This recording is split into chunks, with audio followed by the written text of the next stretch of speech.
আচ্ছা, very good afternoon students. আমি শতরূপা ধর, বৈঠকি এডুকেশনাল ইনস্টিটিউশনের তরফ থেকে আমি আজকে তোমাদেরকে এডুকেশন সাবজেক্টটার ইউনিট 5-এর একটা টপিক, তোমরা জানো প্রত্যেকে, তোমরা যেহেতু এডুকেশনের স্টুডেন্ট, আমার মনে হয় তোমরা প্রত্যেকেই জানো, দ্যাট ইজ কারিকুলাম স্টাডিজ। আমি এই টপিকটার ওপর আজকে তোমাদেরকে একটু গাইড করবার চেষ্টা করছি মাত্র, কারণ তোমরা প্রত্যেকে you are quite enough elder, মানে অ্যাডাল্টস। তো আমার মনে হয় না অ্যাজ সাচ তোমাদের সেই ম্যাচিওরিটি লেভেল যথেষ্ট হাই যে কিভাবে আমরা পড়বো নেট সেটের জন্য বা পিএসসির জন্য, কিভাবে আমরা এগোতে পারি। তো সেটা ডেফিনেটলি তোমাদের সেই আইডিয়া আছে। তো স্পুন ফিডিং এর ব্যাপার এখানে নেই, এটা জাস্ট ফর গাইডলাইন্স। তো we are not a teachers, because আমার মনে হয় এক্ষেত্রে আমরা যদি নিজেদেরকে ট্রেনার বলি বা যদি আমরা নিজেদেরকে এডুকেটর বলি, তাহলে ব্যাপারটা অনেক বেশি ভালো হয়। কারণ টিচার বললে ব্যাপারটা খুব ওই পেন পেন্সিলের মতো একটা রেস্ট্রিকশনস রুলস চলে আসে, কারণ তোমাদের এজও সেটা নয়, আর সেইভাবে হয়ও না। একটা বয়সের পর ওই টিচার এই সিনারিওটা মাথা থেকে বের করে যদি আমরা আমাদের গাইড হিসেবে দেখি, তাহলে আমার মনে হয় ব্যাপারটা অনেক ইজি হবে আমাদের সবার জন্য। তো চলো আমরা আজকে আমাদের ক্লাসটা স্টার্ট করছি। আচ্ছা,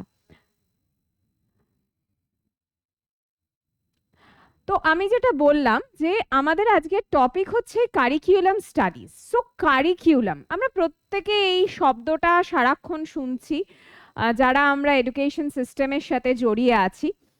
তো কারিকুলাম বিষয়টা কি, মানে কি হতে পারে? কারিকুলাম কি বই?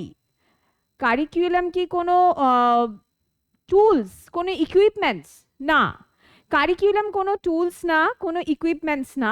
কারিকুলাম হচ্ছে একটা ওয়ান কাইন্ড অফ মেথড, বা বলতে পারো ওয়ান কাইন্ড অফ একটা প্রসেস, যে প্রসেসের মধ্যে আমরা প্রত্যেকে আছি। আমরা যারা এখন পড়াশোনা করছি বা পড়াশোনা করাচ্ছি, চেষ্টা করছি তোমাদেরকে কিছু মানে যাতে আমরা জানাতে পারি। তো all this things are included in the curriculum. মানে আমরা তো একটা ডেফিনেটলি আমরা একটা কারিকুলাম মেনটেন করে এগোচ্ছি। মানে ধরো এই যে নেট সেট বা জেআরএফ পাওয়ার জন্য তোমরা যেটা পড়াশোনা করছো, সেটা তো একটা নিজস্ব কারিকুলামস আছে, তাই না? মানে ইউজিসির একটা নিজস্ব কারিকুলামস আছে যে এইটা হচ্ছে তোমাদের সিলেবাস, এই সিলেবাসের আন্ডারে তোমাদেরকে এই এই টপিকগুলো পড়তে হবে, এবং এইভাবে কোশ্চেন আসবে, এইভাবে তোমাদেরকে অ্যান্সার করতে হবে, এক্সেট্রা এক্সেট্রা। তার মানে এটা পুরো একটা এন্টায়ার সিস্টেম, তাই তো? তো এই সিস্টেমের মধ্যে আমরা ঢুকে আছি কিন্তু প্রত্যেকে, তোমরাও ঢুকে আছো, আমরাও ঢুকে আছি। তার মানে হচ্ছে maybe we can say it's a design, মানে এটা একটা ডিজাইন। ডিজাইনটা এবার কে করছে? ডিজাইনটা করবার জন্য কিছু মানুষজন আছেন, কিছু ব্যক্তিত্ব আছেন, যারা সেই ডিজাইনটাকে কি করছেন, ফার্স্টে সেই ডিজাইনটাকে তৈরি করছেন। First make the design, then try to implement the design. Okay, তার মানে কি হচ্ছে? তার মানে আমরা এটা ক্লিয়ার হয়ে গেল যে কারিকুলাম কোনো বই না, কারিকুলাম হচ্ছে একটা সিস্টেম, একটা ডিজাইন। তো এবার দেখি কি বলছি। সো দ্য ওয়ার্ড কারিকুলাম,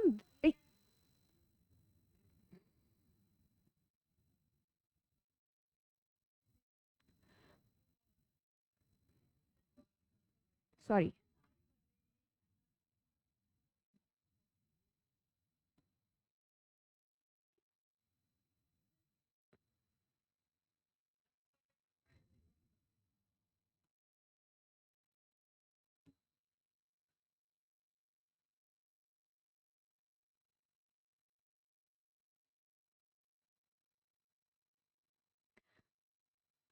আচ্ছা এবার দেখো, sorry for the inconvenience. The word curriculum is derived from a Latin word that is carre. The word that is Latin word that is carre. That means course to run. So what the meaning? Meaning is that যে আমরা curriculum মানে we have to run in a particular channel. মানে কি? যে আমাদের একটা নির্দিষ্ট channel বা নির্দিষ্ট ওয়ের মধ্যে দিয়ে আমাদেরকে কি করতে হবে? এগিয়ে যেতে হবে for to achieve something in our career. So দেখো, বিষয়টা হচ্ছে course to run or course of study or training leading to education or research a goal. That means যে course to run আমরা এগোচ্ছি, course of study what we will study আমরা কি পড়ছি, right? মানে যেটা আমাদের জন্য নির্ধারিত কিছু জিনিস, কিছু টপিক, প্রত্যেকটা ডিসিপ্লিনের ক্ষেত্রে। এখানে ডিসিপ্লিন মানে আমি আশা করছি তোমরা education student, so you all know very well about the what is discipline. Discipline means এখানে কোনো রুলস রেগুলেশনস নয়, definitely discipline is subject. Discipline recommends subject, different kinds of subjects like geography, history, education, pol science, statistics. These called are all disciplines. Okay, so আমরা particular কি করছি, আমাদের সেই ডিসিপ্লিনের আন্ডারে যা যা সাব টপিকস আছে we have to study. So this is called the course of study. তার মানে কি আমরা পড়ছি। নেক্সট অর কি বলছে, training. Training leading to education or reach a goal. Definitely আমরা ফার্স্টে কি করছি, আমরা যেটা পড়বো, যেটা জানতে চাইছি সেটা শুরু করছি, এরপর আমরা এগোচ্ছি, তারপর সেটা আমরা পড়ছি। এবার আমরা পড়বো কেন, আমাদের পড়ার দরকারটা কি, to achieve hour goal, to achieve our career goal, right? সেরকমই যদি আমরা এটাকে একটা আমরা আমাদের ব্যক্তি হিসেবে যদি ভাবছি, তো এবার যদি আমরা সেটাকে যদি আমরা একটা এডুকেশনাল ইনস্টিটিউশন হিসেবে ভাবি, তো সেক্ষেত্রে আমাদের কি হচ্ছে, সেই এডুকেশনাল ইনস্টিটিউশনটা ফার্স্ট কি করছে, কিছু টপিক সেট করছে। টপিকটা সেট করবার পরে তারপরে সে কি করছে, সেই টপিকটা সে ইমপ্লিমেন্ট করার চেষ্টা করছে। তারপরে ইমপ্লিমেন্টেশনের পর সেটা কতটা প্র্যাকটিসড হচ্ছে সেইটা দেখার চেষ্টা করছে, এবং আফটার দ্যাট সেই সমস্ত এন্টায়ার প্রসেসগুলো, এগুলো কিসের মানে আমরা কেন করছি, টু অ্যাচিভ আওয়ার এডুকেশনাল গোল।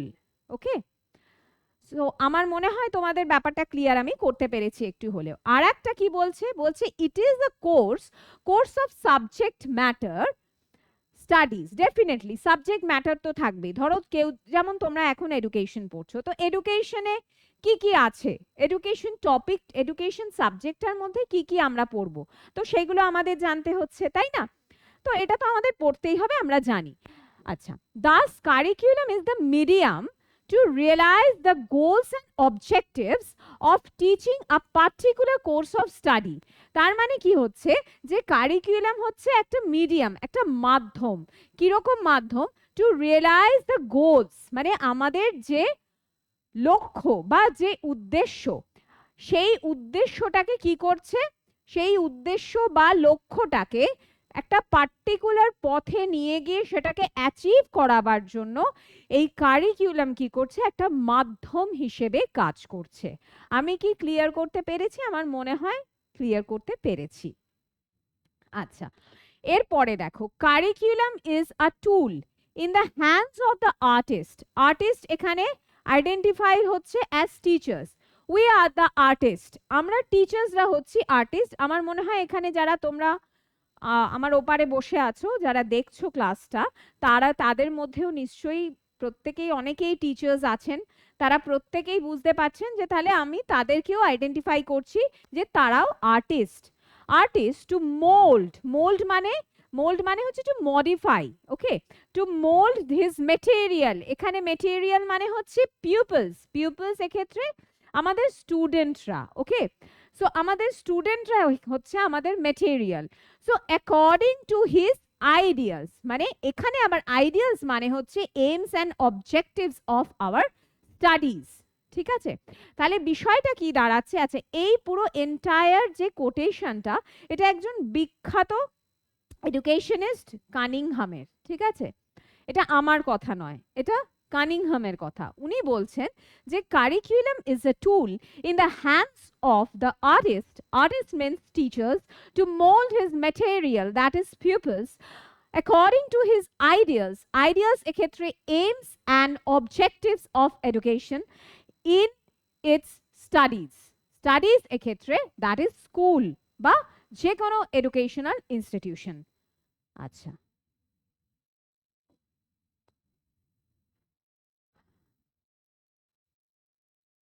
এবার দেখো, এবার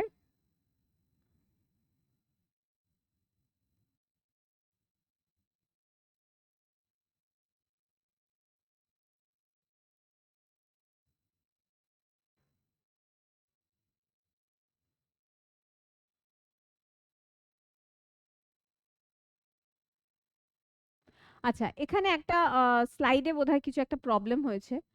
আহ, সেটা হচ্ছে যে এটার যে হেডিংটা সেটা সামহাউ মিস হয়ে গেছে।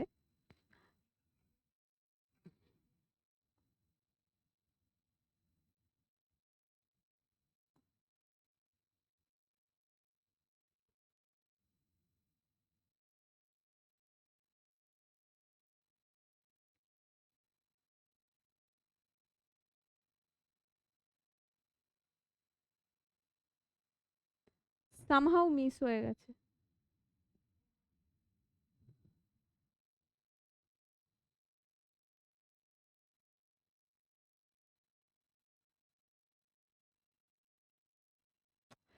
আচ্ছা,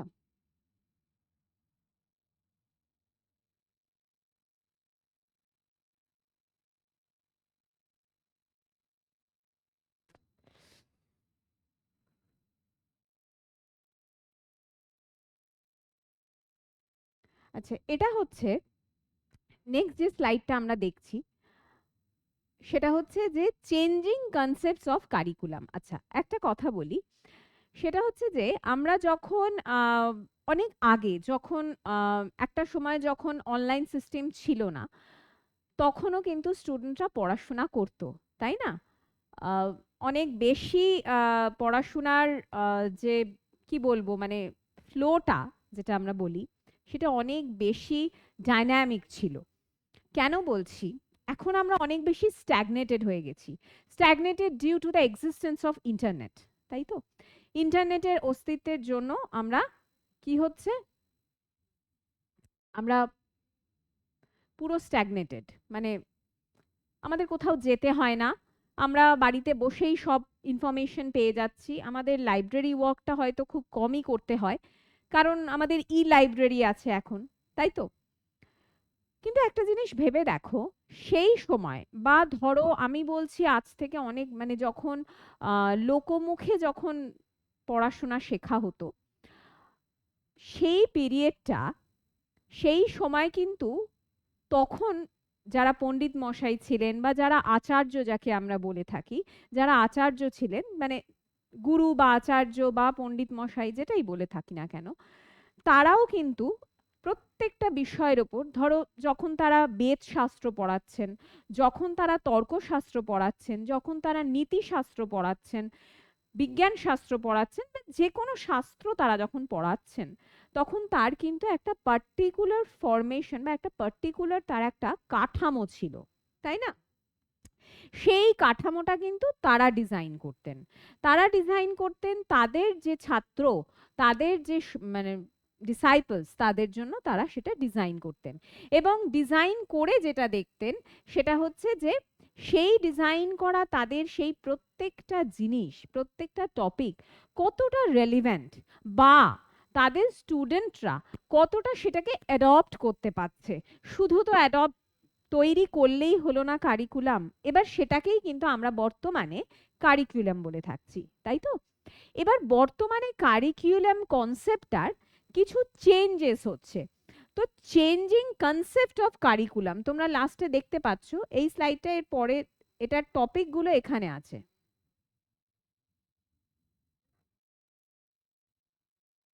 দাঁড়াও, আচ্ছা, দেখো, এটা প্রথমটা যেটা সেটা হচ্ছে কারিকুলাম অ্যাজ সাবজেক্ট ম্যাটার। এটা হবে হচ্ছে curriculum as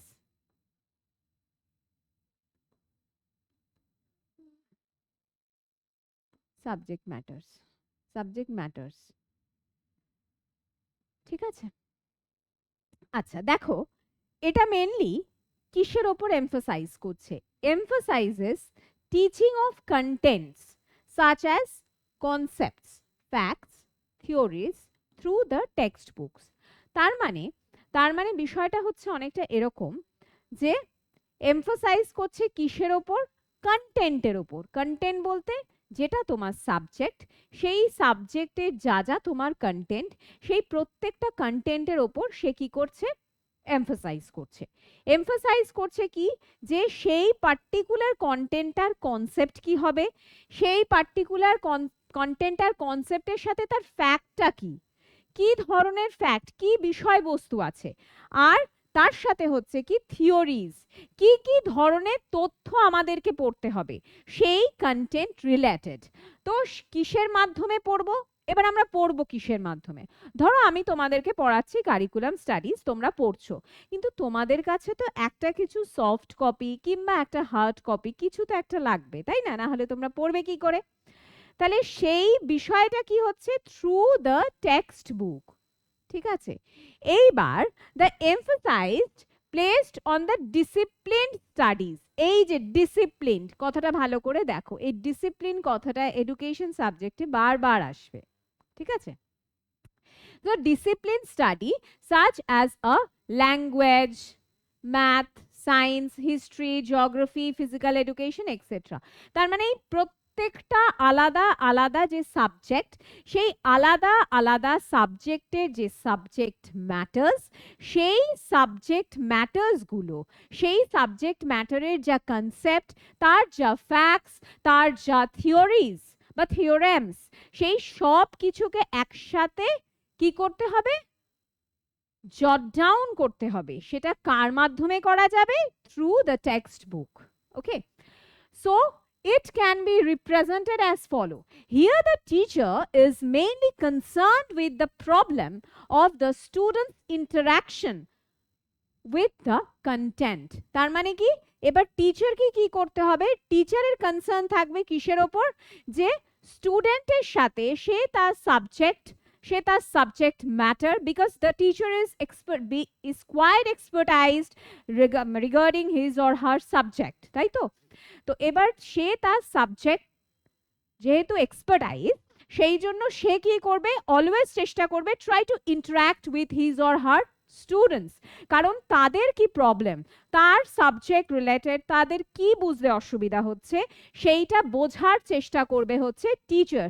so curriculum as definitely subject matters, related with subject matter. Okay, যেমন আমি উদাহরণ দিচ্ছি, ধরো এখন তোমরা আমার কেউ সামনে নেই, তাই তো, ফিজিক্যালি কেউ নেই, তোমরা আমাকে দেখছো থ্রু অনলাইন।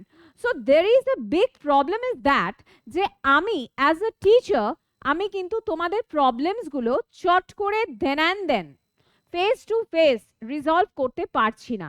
আমাকে কি করতে হবে, তোমরা এখন আমাকে ইউটিউব চ্যানেলে দেখছো বৈঠকি এডুকেশন ইনস্টিটিউশনের তরফ থেকে, এবং সেখানে তোমরা কি করতে পারছো, তোমরা আমাকে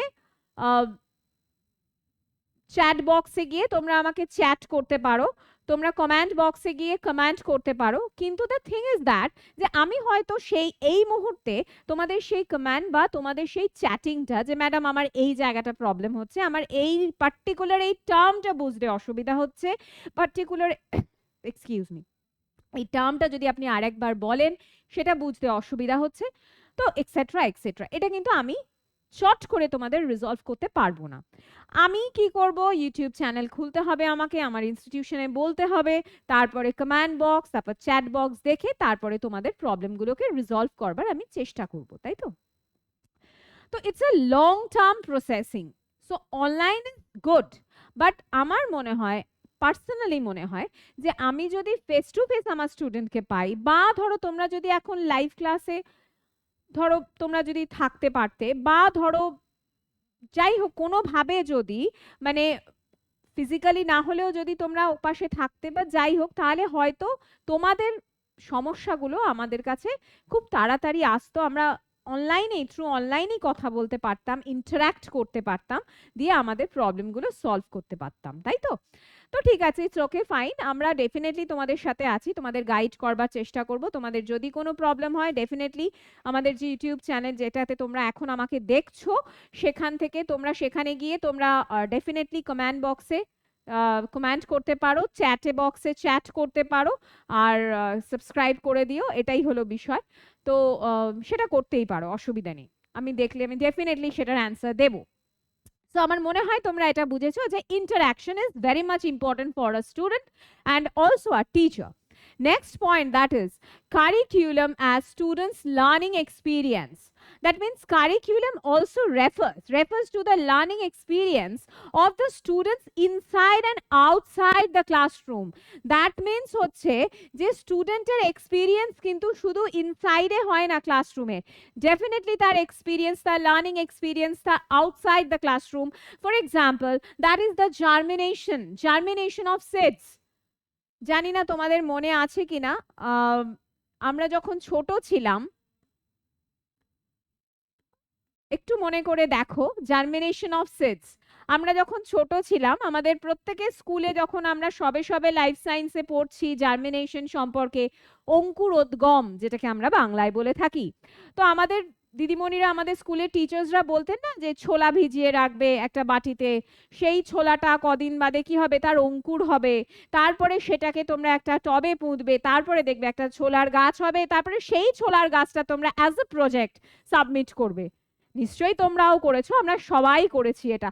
so this is the thing, this process, germination of seeds is the outside experience of the students. বুঝতে পেরেছো আমি বোঝাতে পারছি কি বললাম? মানে আউটসাইড লার্নিং এক্সপিরিয়েন্স, তোমরা শিখেছো, তোমরা জেনেছো, অ্যাজ আ স্টুডেন্ট কি জানলো যে হ্যাঁ এই অঙ্কুরোদ্গম বিষয়টা এটা, germination is that, the process of the germination is that, and the factors that are responsible for the germination is blah blah blah. Okay, তো এই প্রত্যেকটা প্রসিডিওরকে তোমরা অ্যাপ্লাই করেছো একটা ছোট 4-5টা ছোলা ভিজিয়ে। তো এই যে এন্টায়ার প্রসেসটা, this is the learning experience outside of the classroom of the student. ঠিক আছে, so this is the thing. আচ্ছা, এখানে কি বলছে, এই যে জার্মিনেশন অফ সিডস এটার কথাই বলছে। May be a curriculum content but the activities as showing the seeds, like showing the seeds মানে বুঝতে পেরেছো, বীজটা পোঁতা, ওয়াটারিং জল ফেলছো, ম্যানিওরিং সার দিচ্ছ, and observing the sprouts are the learning experience. কি বললাম? আমি যেটা বললাম সেটাই। এছাড়া ধরো আরেকটা হতে পারে, যেমন আমরা প্রত্যেকেই কি জানি যে গাছ, তাই তো?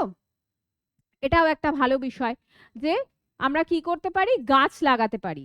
স্কুল থেকে আমরা ধরো স্কুলের থেকে এরকম প্রচুর প্রজেক্ট করে যে গাছ লাগানোর একটা ক্যাম্পেইন করছে। কেন আমরা গাছ লাগাচ্ছি? আমরা বইতে পড়ছি গাছের কি কি উপকারিতা আছে।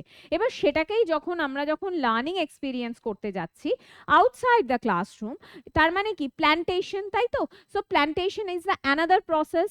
এটাও আরেকটা প্রসেস যে আউটসাইড দ্য ক্লাসরুম আমরা আমাদের লার্নিং এক্সপিরিয়েন্সটাকে আউটসাইড দ্য ক্লাসরুম কিভাবে হ্যান্ডেল করছি। So this is the learning experience. The third point, that is curriculum as intended learning outcomes. So curriculum may be defined as the ends in terms of a series of intended learning outcomes. Intended learning outcomes, or ILO, are usually expressed as behavioral objectives in terms of cognitive, affective, psychomotor knowledge. That means intended learning means কি হচ্ছে যে intended learning outcomes মানে হচ্ছে কিছু behavioral outcomes। কিরকম? মানে একটা স্টুডেন্টের তার behavioral outcomes, তার cognitive development, তার এফেক্টিভ ডেভেলপমেন্ট, কিংবা তার যে সাইকোলজিক্যাল ডেভেলপমেন্ট, এই যে সমস্ত কিছু, তার এফেক্টিভ, তার কগনিটিভ মানে কি, তার কতটা জ্ঞান আছে, সে কতটা অ্যানালাইজ করতে পারছে, সে কতটা সিনথেসাইজ করতে পারছে, ক্রিটিক্যালি অ্যানালাইজ করবার তার ক্ষমতা কতটা, তার সিনথেসাইজ করার ক্ষমতা কতটা, তার অ্যাবজর্ব করবার মানে ক্ষমতা কতটা, এই প্রত্যেকটা স্কিল যেগুলো কগনিটিভ স্কিল বলে থাকি আমরা, এই প্রত্যেকটা স্কিল কতটা ডেভেলপড বা ডেভেলপ করছে থ্রু দ্য কারিকুলাম প্রসেস। তো সেই জিনিসটাকে আমরা কি করছি, অনেক বেশি এমফাসাইজ করছি, অনেক বেশি এমফাসাইজ করার চেষ্টা করছি থ্রু দ্য কারিকুলাম প্রসেস। আচ্ছা আচ্ছা, এর পরের স্লাইডে যাই আমরা। আচ্ছা, এর পরেরটা দেখো, এর পরেরটা কি বলছে? এর পরেরটা বলছে curriculum as the reflection of the social change okay, reflection of the social change. আমরা প্রত্যেকেই জানি আমাদের বর্তমানে সোসাইটির যে সিচুয়েশন বা সোসাইটির যে সিনারিও সেটা অনেকটা ড্রাস্টিক্যালি চেঞ্জ হয়েছে, তাই না? এখন চেঞ্জ হয়েছে বলতে কিরকম, মানে চেঞ্জ হয়েছে মানে ধরো একটা জিনিস ভাবো, একটা সময় মেয়েরা, আমরা যারা মেয়েরা আমরা কোথায় থাকতাম? আমরা বাড়ির অন্দরমহলে থাকতাম, এটা আমরা প্রত্যেকে জানি, তাই না? কিন্তু বর্তমানে কি আমরা বাড়ির অন্দরমহলে থাকি? আমরা সবাই কোথাও না কোথাও যাচ্ছি। রাদার আমি তো বলবো তোমরা প্রত্যেকে নিশ্চয়ই খবর দেখেছো, রিসেন্টলি একটা ভীষণ বড় অ্যাচিভমেন্ট হয়েছে, সুনিতা উইলিয়ামসের গল্প আমরা প্রত্যেকে জানি, যে সেও একটি মেয়ে এবং সে কতদিন, প্রায় 9 মাস মহাকাশে থেকে অনেক কিছু উনি অ্যাচিভ করেছেন, অনেক কিছু গবেষণা করেছেন, অনেক কিছু জানিয়েছেন আমাদের পৃথিবীকে, মানে বহির জগৎ সম্বন্ধে, যেটা আমাদের সবার কাছে সবসময়ই খুব একটা অ্যাট্রাকটিভ জায়গা, যে আমাদের আকাশের বাইরে কি আছে, একটা বিশাল মহাবিশ্ব। ঠিক আছে, তাহলে ভাবো, আমরা বলি না যে আমরা পরীর দেশ, পরীর দেশে যা পরীরা থাকে সেখানে, তো ডেফিনেটলি উনি রক্ত মাংসে গড়া একজন অ্যাঞ্জেল, আমার তো সেটাই মনে হয়। কারণ তারাদের দেশ বলো, পরীদের দেশ বলো, সেখানে উনি ঘুরে চলে এসেছেন। So it's a huge achievement. তো তাহলে ভাবো, একটা সময় আমরা মেয়েরা পর্দার ভেতরে থাকতাম, এখন মেয়েরা মহাকাশে চলে যাচ্ছে, নাসার থেকে, নাসায় গিয়ে তারা বিভিন্ন রকমের বৈজ্ঞানিক গবেষণা করছে। তো সোসাইটির যে ড্রাস্টিক্যাল চেঞ্জ, সোসাইটি মেনে নিতে পারছে, মেনে নিয়েছে বলেই, মানে ধরে নাও 85% সোসাইটি মেনে নিয়েছে বলে আমরাও এগোচ্ছি। আর অবশ্যই আমাদের অদম্য মানসিক ইচ্ছে, আমাদের মানে অন্তরের যে শক্তি, আমাদের অন্তরের যে ঈশ্বর, তিনি সহায়তা করছেন, তাই মেয়েরা এইভাবে এগিয়ে যাচ্ছে। তো বিষয়টা হচ্ছে এটা, আমি যে এই কারণে বলতে চাইলাম যে সোসাইটাল যে চেঞ্জেস, সোসাইটাল যে সিকোয়েন্সিয়াল একটা চেঞ্জ হচ্ছে, যত দিন যাচ্ছে সোসাইটি আমাদের চেঞ্জ হচ্ছে, তাই তো? তাহলে সোসাইটির চেঞ্জের সাথে প্যারালালি, সাইমালটেনিয়াসলি কিন্তু আমাদের কারিকুলামটাও তাহলে চেঞ্জ করতে হচ্ছে। কারণ পড়াশোনাটাকেও আমাদের সেইভাবে, সেই সিস্টেমে যদি আমরা না নিয়ে যেতে পারি, তাহলে কি হবে? তাহলে আমাদের স্টুডেন্টরা প্রবলেমে পড়বে, এডুকেশনাল ইনস্টিটিউশনগুলো প্রবলেমে পড়বে, আর যেটা অ্যাচিভ করা, যে আমাদের একটা গুড সোসাইটাল হেলথ তৈরি করতে হবে, সেই অ্যাচিভমেন্টটা কিন্তু হবে না। তো সেক্ষেত্রে বলছে, the society continuously changes due to the scientific growth and technological development. Definitely বর্তমানে আমাদের সোসাইটি পুরো টেকনোলজিক্যালি ডেভেলপ করছে, তাই তো? The curriculum is therefore viewed as a means to equip the individuals with new knowledge and new skills. Definitely আমরা প্রতিদিন নতুন কিছু শিখছি থ্রু আমাদের টেকনোলজি, প্রতিদিন নতুন আমাদের দক্ষতা বাড়ছে বিভিন্ন কাজে আমাদের টেকনোলজির মাধ্যমে, right? So this view emphasizes that curriculum should include more vocational and technical skills and scientific concept. তার মানে কি হচ্ছে দেখো, তার মানে হচ্ছে এই যে রিফ্লেকশন, তার মানে এখন অনেকেই এরকম আছে যে যারা একাডেমিক লাইনে পড়াশোনাটা করতে চাইছে না। মানে ধরে নাও যে তারা আফটার ক্লাস 12 দেওয়ার পর বা গ্র্যাজুয়েশন কমপ্লিট করবার পর তারা বিভিন্ন রকমের টেকনিক্যাল কোর্স করছে। এই যে কথাটা দেখো, এই যে টেকনিক্যাল স্কিল, মানে টেকনিক্যাল কোর্স করছে কিংবা কিছু ভোকেশনাল কোর্স করছে, এবং তার মাধ্যমে কি করছে, তারা কি করার চেষ্টা করছে, তারা সেইভাবে নিজেদের ক্যারিয়ার গ্রোথটা করবার চেষ্টা করছে। সবাইকেই যে টিচার হতে হবে, সবাইকেই যে ডাক্তার হতে হবে, ইঞ্জিনিয়ার হতে হবে, নট নেসেসারি, তাই তো? ধরো কেউ যদি চায় যে সে হয়তো খুব ভালো ভায়োলিন বাজায়, হতেই পারে। So violin is a very good musical instrument, আমরা প্রত্যেকেই জানি। তো এই যে ভায়োলিন যে বাজাচ্ছে, সে যদি তার ভেতরের যতটা পোটেনশিয়ালিটি আছে, সে যদি সেটা দিয়ে ভায়োলিনটা বাজায়, এবং সে হয়তো ক্লাস 12 অবধি পড়াশোনা করলো, ডেফিনেটলি ক্লাস 12 অবধি পড়তে হবে, পড়াশোনা করলে after that she or he will try to study regarding the violin, regarding the musical instrument that is violin, and all the things that are included with violins. ঠিক আছে, ভেরি গুড, কোনো অসুবিধে নেই। সে ভায়োলিন শিখলো, সে অ্যাব্রডে গেল, সে সেখানে বিভিন্ন রকমের কোর্সেস করে বিভিন্ন রকমের সার্টিফিকেট অ্যাচিভ করলো, সে লাইফে অনেক দূরে গিয়ে গেল এবং তাকে হয়তো প্রচুর প্রচুর লোক চেনে। So this is the vocational skill, right? এটা কিন্তু কোনো মানে গতানুগতিক আমাদের যে এডুকেশন সিস্টেমের সাথে জড়িয়ে সে যে অ্যাচিভ করছে লাইফে তা কিন্তু নয়। সে নেট সেট দিচ্ছে না তোমার আমার মতো, কিন্তু সে পিএইচডি করছে। পিএইচডি করছে কিসে? ভায়োলিনে পিএইচডি করছে, মিউজিকে পিএইচডি করছে, তো তাতে কোনো অসুবিধা তো নেই। বা আমাদের মতো এত নেট সেটের জন্য পাগল হয়ে প্রফেসরশিপের জন্য সে ছুটছে না, সে প্রচুর জায়গায় প্রোগ্রাম করে বেড়াচ্ছে, প্রচুর বড় বড় সব লোকেদের সাথে সে প্রোগ্রাম করছে, তো তাকে সারা বিশ্ব চিনছে। তো this is the promotion of the vocational skill, right? So এই যে ভোকেশনাল স্কিলটাকে সে কাজে লাগিয়ে তার ক্যারিয়ারে তার বিশাল অ্যাচিভমেন্ট হয়েছে। তো এই যে ভোকেশনাল বা টেকনিক্যাল, এখন তোমরা প্রত্যেকে জানো অটোমোবাইলস এর উপর অনেকেই অনেক রকম কোর্সেস হচ্ছে, তো তারা কি সবাই অটোমোবাইল ইঞ্জিনিয়ারিং পড়ছে? তা তো নয়। তারা ক্লাস 12 এর পর কোনো একটা ইনস্টিটিউশনে যেখানে অটোমোবাইলস নিয়ে পড়াশোনা করানো হয় সেখানে পড়ছে, সেখান থেকে তারা ইঞ্জিনিয়ার হওয়ার দরকার নেই, তারা সেইটা নিয়ে পড়াশোনা করে এগিয়ে যাচ্ছে, তারা নিজেদের মতো বিজনেস খুলছে, বিভিন্ন রকম ভাবে মানুষ কিন্তু বর্তমানে কি করছে? নিজেদের ক্যারিয়ার সেটেল করছে। সেটার জন্য আমাদের এখন এই গতানুগতিক সেই বিদ্যা বা পদ্ধতি যেটাকে আমরা বলি, সেটা কিন্তু এখন আর কেউ সেটা ধরে বসে নেই, তাই তো? তো তার মানে কি টেকনিক্যাল স্কিল, তাহলে সেক্ষেত্রে টেকনিক্যাল স্কিল কাজে লাগবে। তাহলে আমাদের মাথায় রাখতে হবে, আমাদের গভর্নমেন্টকে মাথায় রেখেই তাহলে গভর্নমেন্ট সেই রকম কারিকুলাম একটা তৈরি করেছে যেখানে কিনা কি হচ্ছে, গভর্নমেন্ট কি করছে যে না, যাতে করে অনেক বাচ্চাই থাকে যাদের হয়তো পড়াশোনা করতে ভালো লাগে না, যেটা আমি বললাম। তো তাহলে কি তারা পড়াশোনা ছাড়া তাদের কি কোনো ওয়ে আউট নেই? আর্ন করবার ডেফিনেটলি আছে। সেই জন্যই কিন্তু গভর্নমেন্ট সেইভাবে কারিকুলাম সিস্টেমটা তৈরি করছে যাতে করে সেখানে কিছু ভোকেশনাল স্টাডিজের জায়গা রেখেছে, কিছু টেকনিক্যাল স্টাডিজের জায়গা রেখেছে, যেখান থেকে কি করবে স্টুডেন্টরা তাদের এরিয়া অফ ইন্টারেস্ট খুঁজে নিয়ে তারা তাদের লাইফটাকে খুব সুন্দরভাবে এগিয়ে নিয়ে যাবে। তো আশা করি এই পয়েন্টটাও তোমরা নিশ্চয়ই বুঝেছো।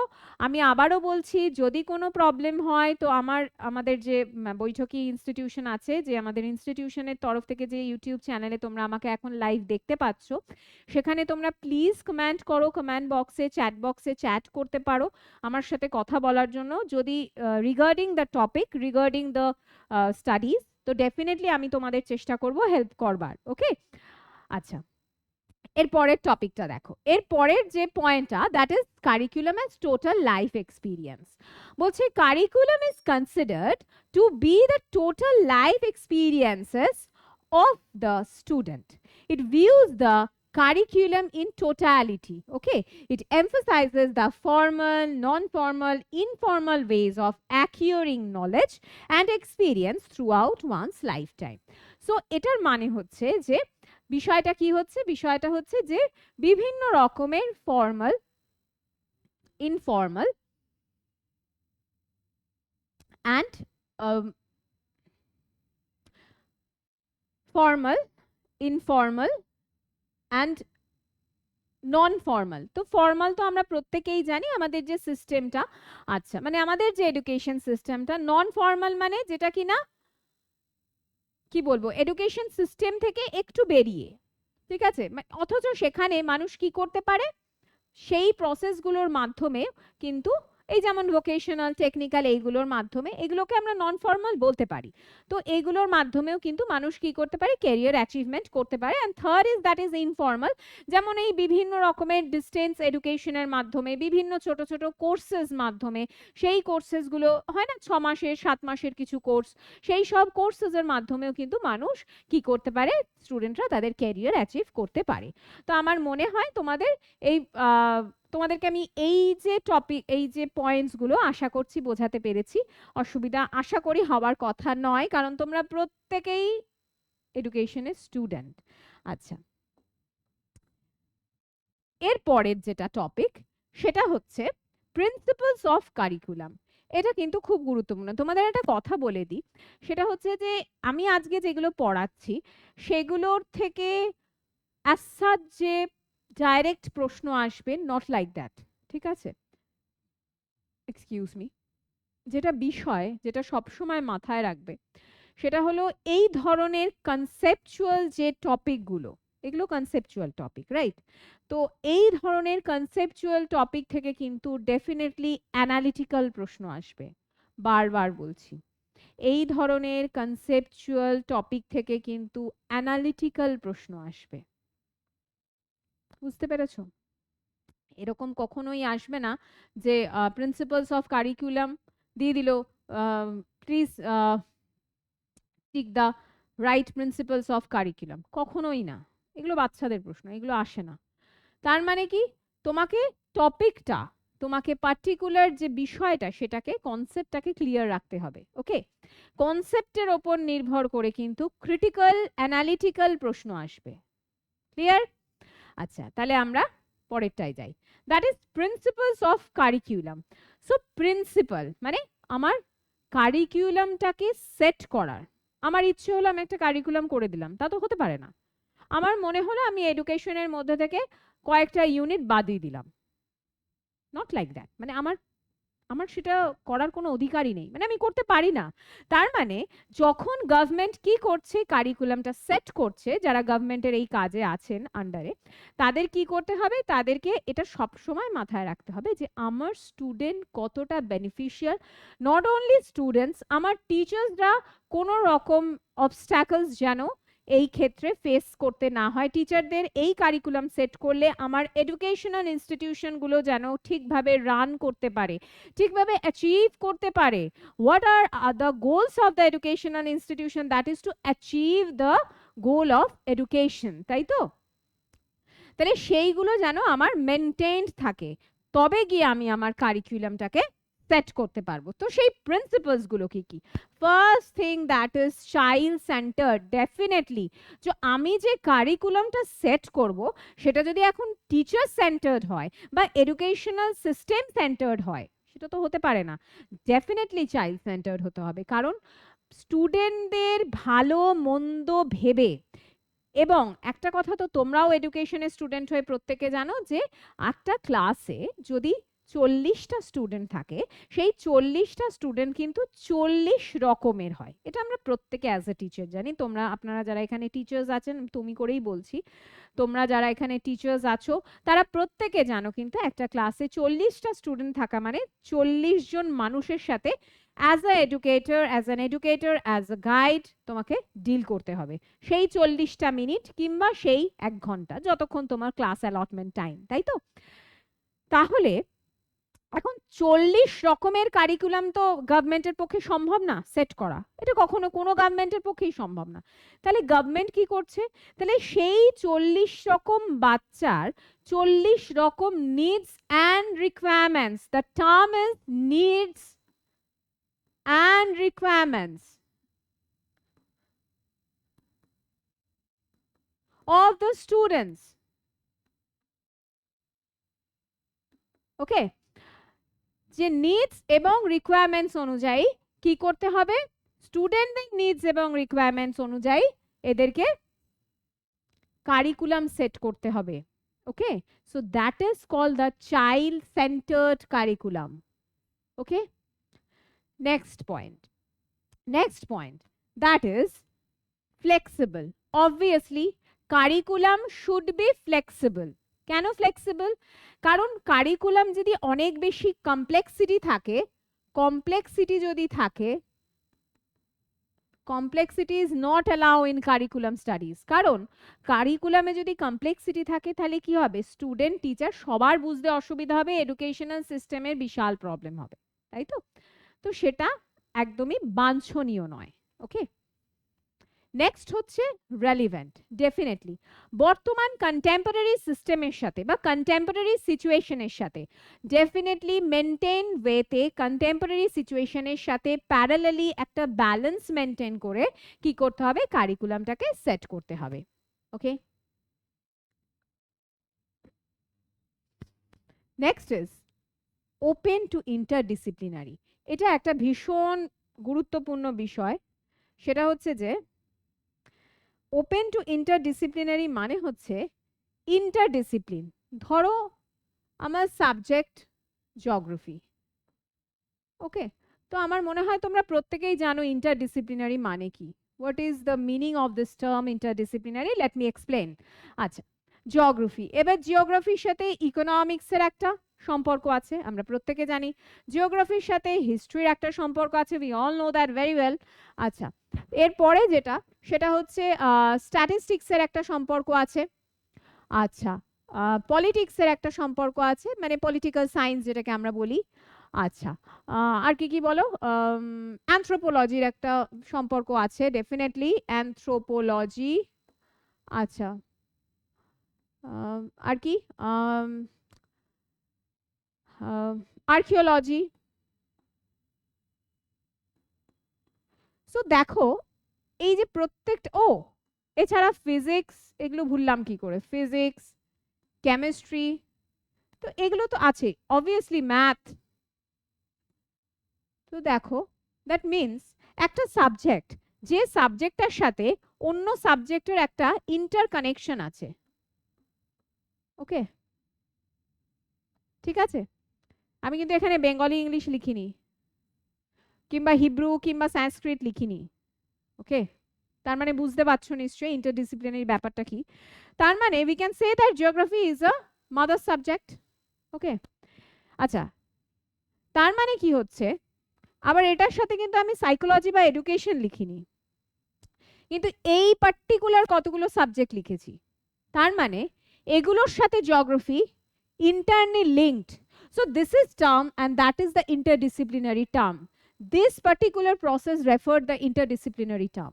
Okay, আচ্ছা, এবার দেখো একটা জিনিস ভাবো, এটাকে আমি ইরেজ করে দিচ্ছি।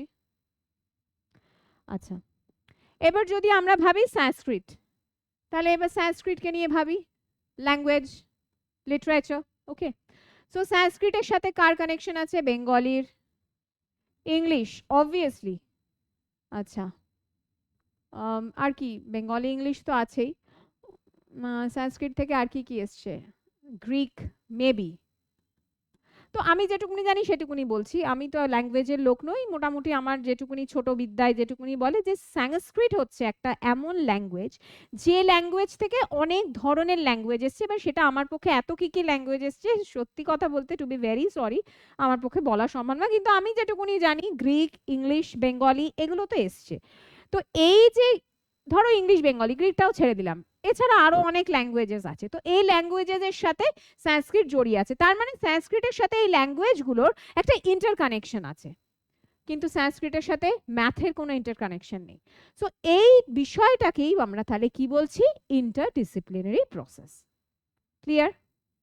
আচ্ছা, তার মানে কি করতে হবে? কারিকুলাম সিস্টেমটাকে এমন ভাবে সাজাতে হবে, তার স্ট্রাকচারটা এমন হবে যে সেখানে যেন সেই ওপেননেসটা থাকে যে ইন্টারডিসিপ্লিনারি হতে পারবে।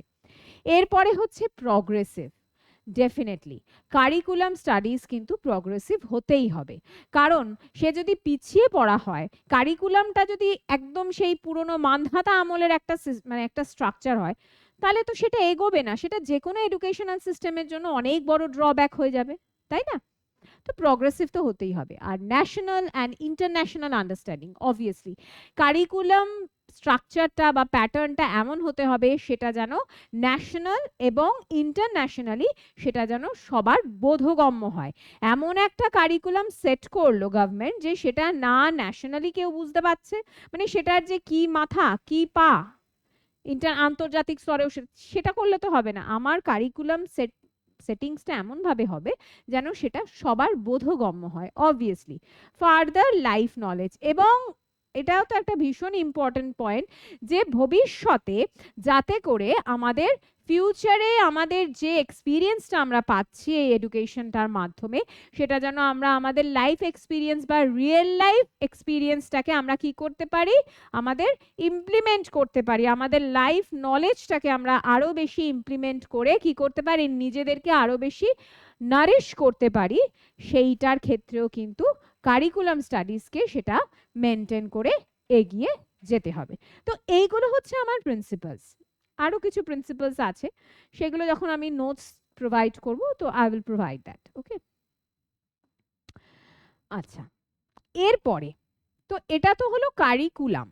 এবার যেটা আমরা পড়ব সেটা হচ্ছে কারিকুলাম ডেভেলপমেন্ট, মানে এই যে কারিকুলামটাকে আমাকে কি করতে হবে? ডেভেলপ করতে হবে। কথাটা কি?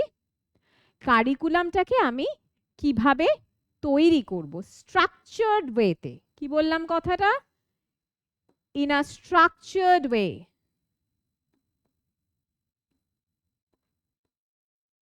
ঠিক আছে? আচ্ছা, এবার দেখো, curriculum development, it is a process where educators or institutions create, revise, terms গুলো একটু খেয়াল রেখো, create,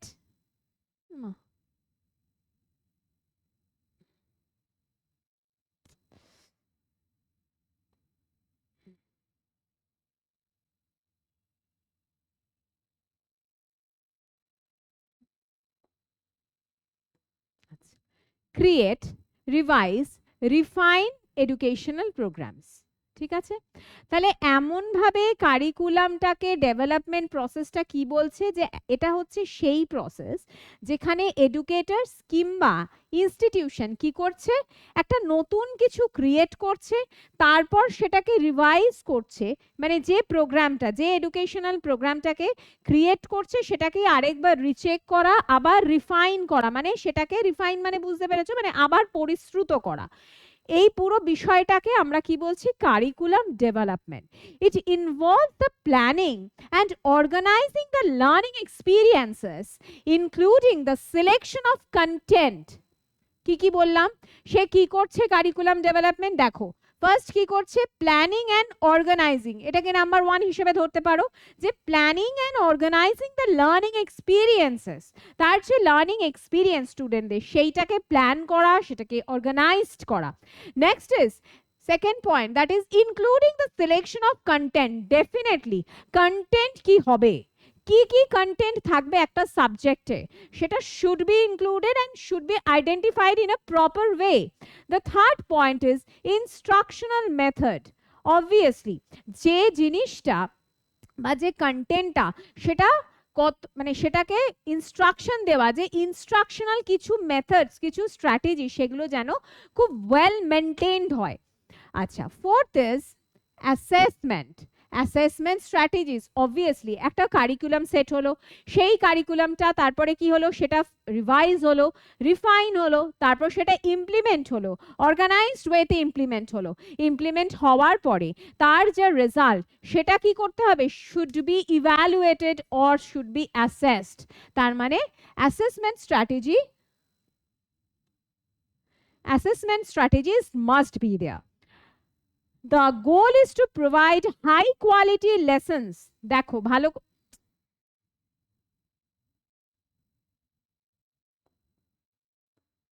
high quality lessons that help students achieve the specific learning outcomes. Okay, তার মানে কি হচ্ছে, একটা হাই কোয়ালিটি লেসন যেন ঠিকভাবে তৈরি হয় through the curriculum development process. Okay, তাহলে কারিকুলাম ডেভেলপমেন্ট প্রসেসের মাধ্যমে আমরা কি করছি, পার্টিকুলার একটা কারিকুলাম সিস্টেমকে তৈরি করছি, সেই কারিকুলামটা কি করা হবে, সেই কারিকুলামটা যেন ঠিকভাবে প্ল্যানিং এবং সেটার অর্গানাইজ করা, সেটা কেন তৈরি করছি, to plan and organize the learning system experiences and to include the selection of the content of the subject matter. Then the thing is, that is definitely content matter and also instructional methods. Okay, and last, that is the assessment strategies. Obviously evaluative বা assessment strategy না থাকলে যে কোনো system বা যে কোনো স্ট্রাকচারের কোনো ভ্যালু থাকে না। আচ্ছা, আর এটা কেন করব, এটা এই ডেভেলপমেন্টের মাধ্যমে আমরা একটা হাই কোয়ালিটির লেসন প্ল্যানিং বা হাই কোয়ালিটির লেসন আমরা কি করতে পারছি, ডেলিভার করতে পারছি।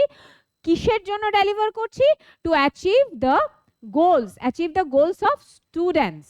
ওকে,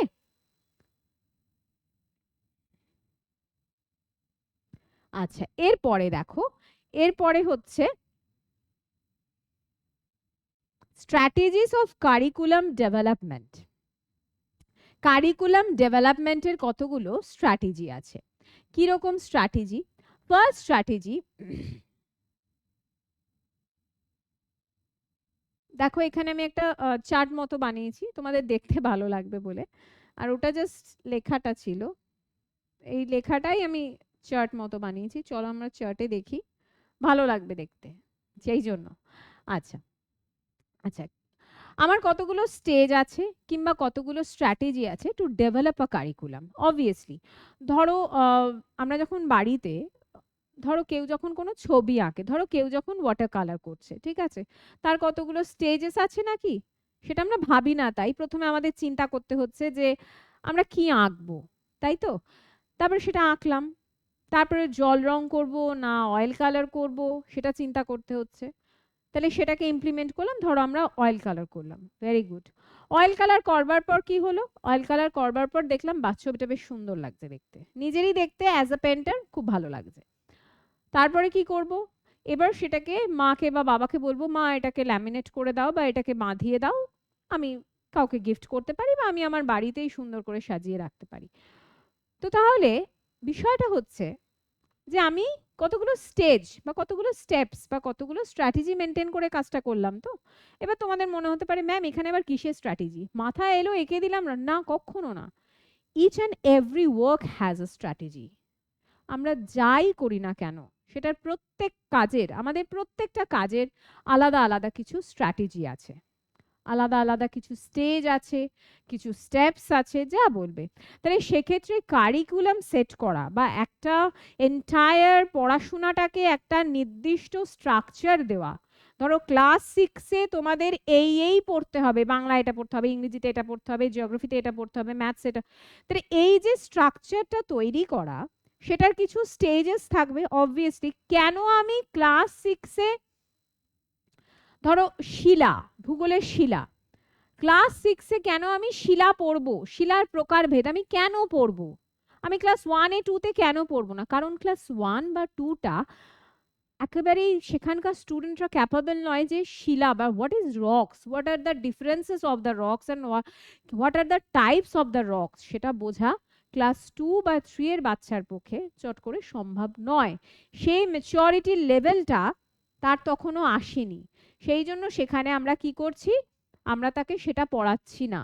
আমরা 1 2 3 এর বাচ্চারা কি করছে, তারা এনভায়রনমেন্ট বলে একটা তাদের সাবজেক্ট থাকছে, সেই সাবজেক্টের মধ্যে তারা বিভিন্ন কিছু পড়ছে। কি কি পড়ছে রক সম্বন্ধে, যে ক রকমের রকস আছে আমাদের পৃথিবীতে, দ্যাটস ইট। রক কি, রক সাইকেল কি, রকের কি হয়, খায় না মাথায় দেয়, নট টু বি নিডেড, দরকার নেই।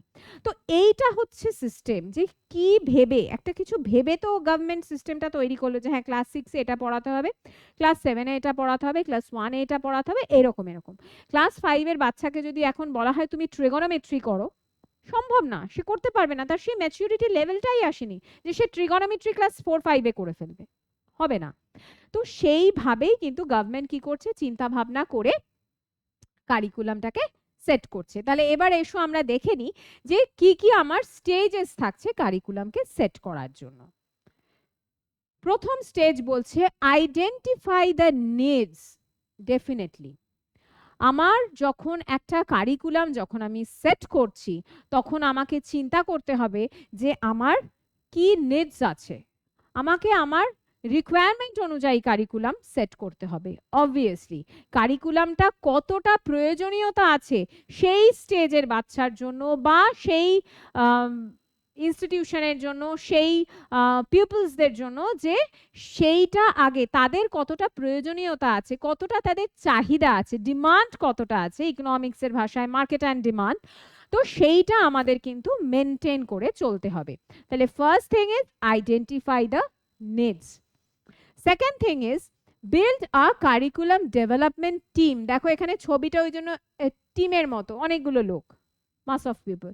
তাহলে আমাদের কি করতে হবে, কারিকুলাম ডেভেলপমেন্ট টিম তৈরি করতে হবে। ধরো সেই টিমটায় এরকম এক্সপার্টাইজ থাকবেন যারা কি করবেন, এক একজন এক একটা বিষয়ের উপর এক্সপার্টাইজড হবেন, ঠিক আছে। সেই 10 15টা মানুষ নিয়ে একটা টিম তৈরি হলো যে হ্যাঁ ঠিক আছে, তাহলে এবার আমরা কি করব, আমরা চিন্তা করব অ্যাজ এ টিম যে আমাদের কি করা উচিত, কিভাবে কারিকুলামটাকে সেট করা উচিত সেটা আমরা দেখব, বা তার কন্টেন্ট কি কি হতে পারে, তার ইনস্ট্রাকশন কি কি হতে পারে, সেইভাবে আমরা এটাকে দেখব। তাহলে আমার টিম খুব দরকার। আমি একা, তুমি একা তো আর একটা কারিকুলাম ডেভেলপ করে দিতে পারি না, তার জন্য ডেফিনেটলি টিম দরকার, তাই না? আচ্ছা, এরপর হচ্ছে কি অ্যানালাইজ করা, অ্যাসেস করা the requirements and the needs. এবার দেখো আমি বললাম যে আমার ক্লাস 9-এ বাবরের ইতিহাসে, বাবরের জীবনী আমরা পড়বো না। এবার গভর্নমেন্ট ভাবছে যে কেন তারা পড়বে না, তাহলে সেটাকে অ্যানালাইজ করতে হবে। তার জন্য বৈঠক বসাতে হবে যে হ্যাঁ যারা এক্সপার্টাইজ, যে হ্যাঁ তাহলে 9 এর জন্য কি বাবরের জীবনী পড়তে হবে, না পড়ার দরকার আছে কি দরকার নেই। ঠিক আছে, তাহলে এই যে ভাবনাটা যে আমার দরকারটা কতটা বা আমার নিডস কতটা আছে, সেটাকে আমি কি করছি, অ্যাসেস করছি, অ্যানালাইজ করছি।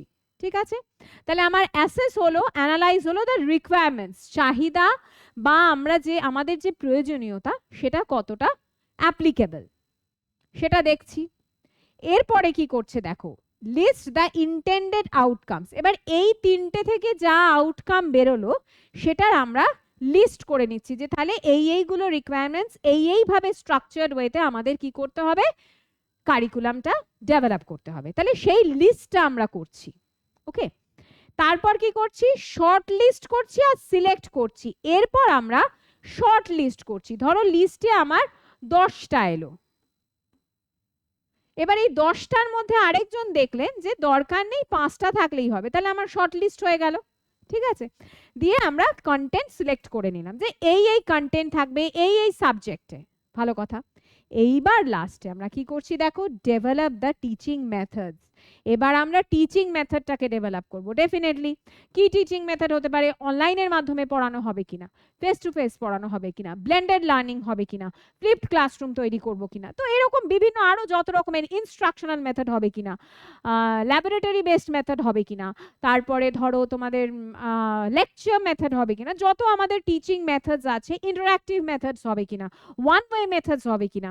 তো এই যে বিভিন্ন টিচিং মেথডস আছে, এই বিভিন্ন বা টিচার এড মানে যেটা টিচিং এডস মেথড যেটাকে আমরা বলি, যে এড রিলেটেড মেথড মানে টিচিং এডস নিয়ে এসে পড়ানো, এই যে মেথডটা।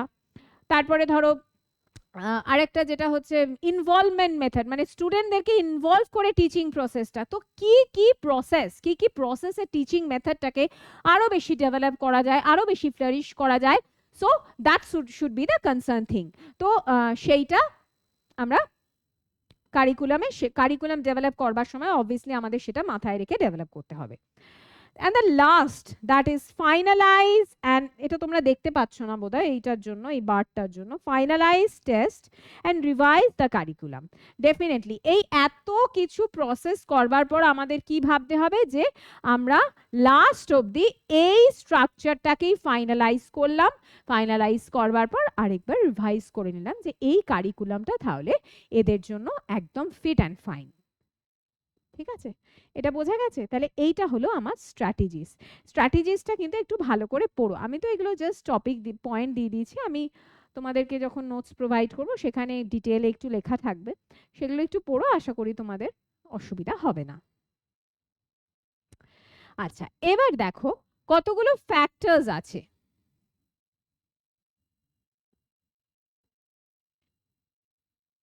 আচ্ছা, 1 মিনিট। হ্যাঁ,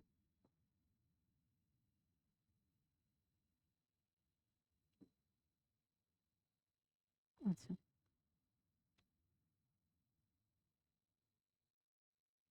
দেখো, আচ্ছা আমি আবারও বলে দিচ্ছি, এইগুলো কিন্তু থেকে প্রশ্ন ডাইরেক্ট আসবে না।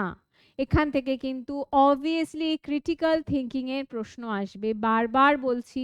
সেই জন্য যখন নোটস পাবে তখন খুব ভালো করে মাইনিউট ওয়েতে প্লিজ টপিকগুলো পড়ো, কারণ কোনো ডাইরেক্ট প্রশ্ন এডুকেশন কিন্তু ইনফরমেটিভ সাবজেক্ট নয়, it's totally descriptive and analytical subject. হয়তো কিছু কিছু জায়গায় কিছু কিছু ইউনিটে তোমরা ডাইরেক্ট প্রশ্ন পেতে পারো যে এটা কে বলেছেন, ওটা কে বলেছেন, এই বইটা কার, ওই বইটা কার, এগুলো পাবে। কিন্তু বেশি বা এই মডেলটা কার, এই মডেলের ফুল ফর্ম কি, তো এগুলো পাবে। কিন্তু বেশিরভাগ প্রশ্ন কিন্তু অবভিয়াসলি ক্রিটিক্যাল অ্যানালিটিক্যাল ওয়েতেই আসবে। তো সেইভাবে চিন্তা ভাবনা করবে এবং সেইভাবে প্র্যাকটিস করবে, সেইভাবে পড়বে। সেই জন্য বলছি যখন কনসেপ্টটা দেব তখন প্লিজ মাইনিউটলি কনসেপ্টটা শুনবে। এই যে লাইভ ক্লাসেসগুলো হচ্ছে এগুলো একটু প্লিজ শুনো, তাহলে তোমাদের উপকারে আসবে। ওকে, আর আবারও বলছি লাস্ট, সেটা হচ্ছে যে তোমরা প্লিজ আমাদের ইউটিউব চ্যানেল যেটা বৈঠকি এডুকেশনাল ইনস্টিটিউশন, সেখানে তোমরা প্লিজ একটু সাবস্ক্রাইব করে দিও। আর সেখানে তোমরা আমাদের লাইভ ক্লাস দেখতে পাবে, এরপরে পিএসসি নেট সেটের জন্য যে হচ্ছে সেগুলো দেখতে পাবে। তোমরা যদি আগ্রহী থাকো তাহলে প্লিজ আমাদের সাথে একটুখানি যোগাযোগ করো ভর্তির জন্য, ঠিক আছে? আচ্ছা, এরপরে তাহলে আমরা ফ্যাক্টরসে যাই। কি কি ফ্যাক্টরস দেখো, এখানে অনেকগুলো ফ্যাক্টরস আছে যেটা কি করে এফেক্ট করছে আমাদের কারিকুলাম ডেভেলপমেন্টকে। কিরকম factors? First factor psychological factors, তাই তো? তো সাইকোলজিক্যাল ফ্যাক্টরস মানে আমরা বুঝতেই পারছি কিরকম, যে সাইকোলজিক্যাল রিলেটেড, তাই তো? মানে হচ্ছে ধরো কগনিটিভ রিলেটেড, অ্যানালিটিক্যাল, মানে সিনথেসাইজ করা, ক্রিটিক্যাল ভাবে ওয়েতে চিন্তা করা, এই ফ্যাক্টরস গুলো হচ্ছে আমাদের সব কারিকুলাম ডেভেলপমেন্টের ক্ষেত্রে এফেক্টিভ। আচ্ছা, পলিটিক্যাল ফ্যাক্টরস, অবভিয়াসলি গভর্নমেন্টসকে কি করতে হবে, কারিকুলাম স্টাডিজ যেটা হবে সেটাতে যেন একটা ন্যাশনালিজম থাকে, একটা ন্যাশনালিজম ভিউ থাকে, একটা প্যাট্রিয়টিজম ভিউ থাকে, এইগুলোকে একটু মেনটেন করে তাদেরকে কারিকুলামটাকে কি করতে হবে, সেট করতে হবে।